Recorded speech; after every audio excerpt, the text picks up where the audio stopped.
Assalamu alaikum dear students. Today we will study about the goals of therapeutic nurse-patient relationship. So what are the goals? Number 1, acts as communication facilitator medium.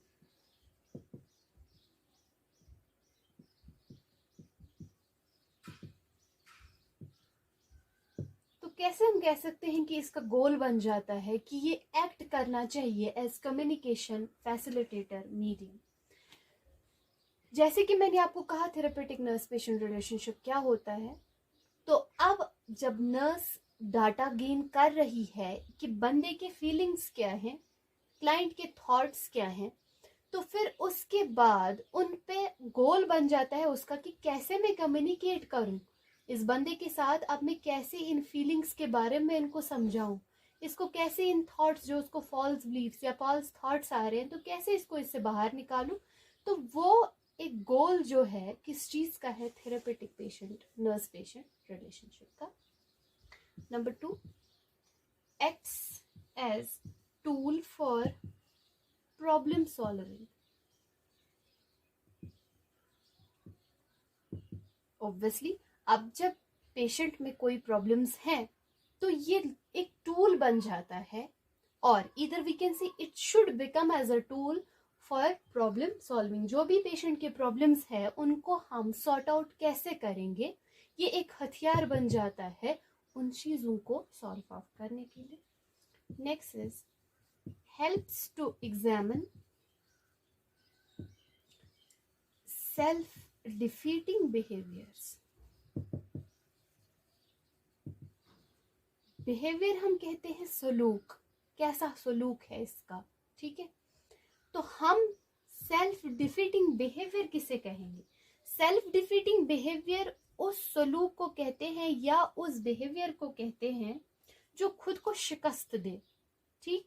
जो ऐसे behaviours जो इंसान को बढ़ाने में रोकथाम करे, जो उसके अच्छे बर्ताव में रोकथाम करे, ठीक है।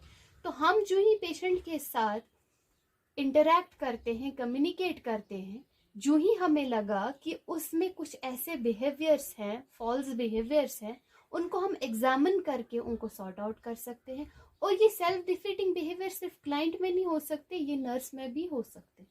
तो when there is a therapeutic nurse-patient relationship, it acts as a goal to help to examine the self-defeating behaviors. Next is promoting self-care and independence.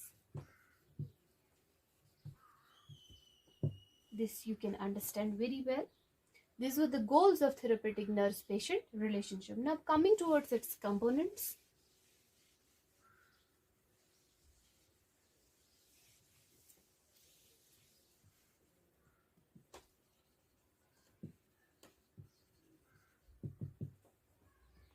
Component हम कहते हैं छोटी छोटी चीजें जिनसे एक बड़ी चीज बन जाए।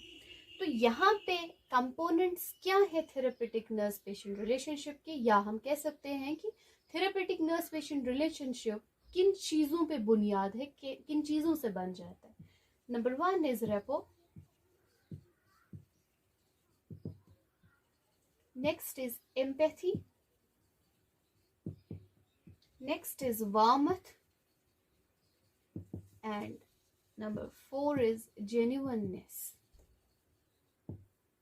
Moving towards first one, that is repo. Repo हम कहते हैं मेल जोल को। अगर हम इसका डिक्शनरी मीनिंग देखें,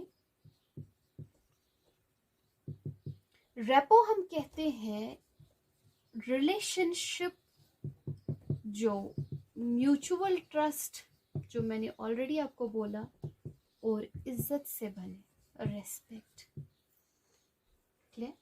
या तो हम रेपो कह सकते हैं a close and harmonious relationship.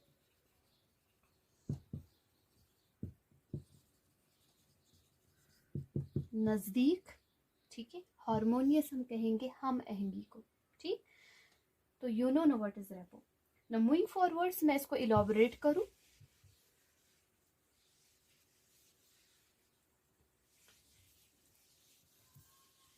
अब मैंने डिफरेंट पॉइंट्स आपको बोले, different components of therapeutic nurse patient relationship आपको कहें।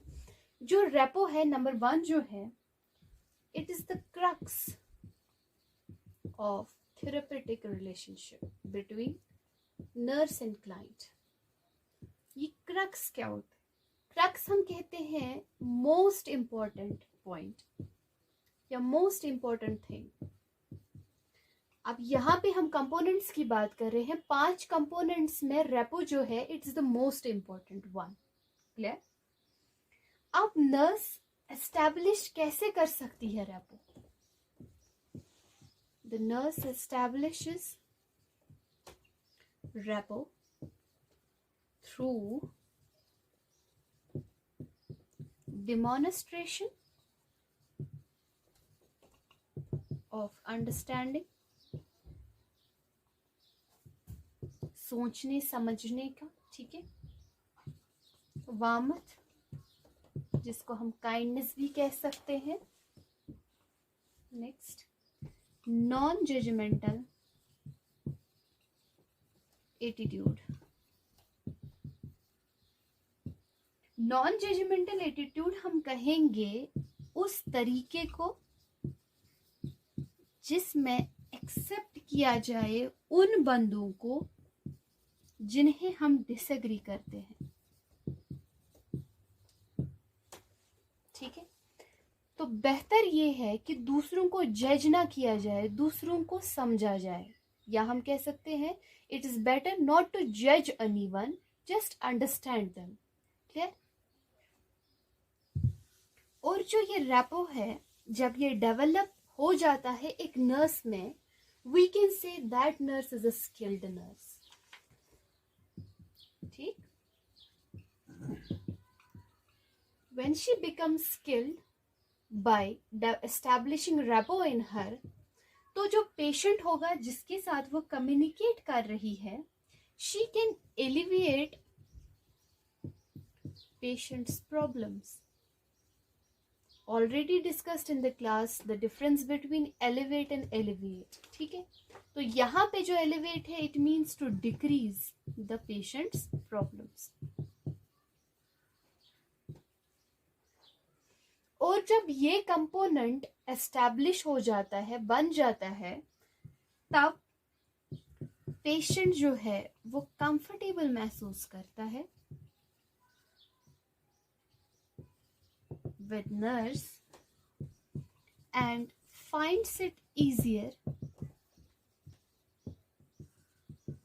to self disclose. ठीक है, खुद को इंटरैक्ट करने में वो दिक्कतें महसूस नहीं करता, वो नर्स के साथ अपने विव्स आराम से शेयर करता है, अपनी फीलिंग्स को, अपनी खामियों को वो आराम से नर्स के साथ शेयर अप कर सकता है। ठीक है, और जो यही रेपो है ये दोनों साइड से डेवलप हो जाता है, क्लाइंट की तरफ से भी प्लस नर्स की तरफ से भी। ठीक है, this was repo, empathy, warmth, and next component we will study in the next lecture. You stay tuned and thank you.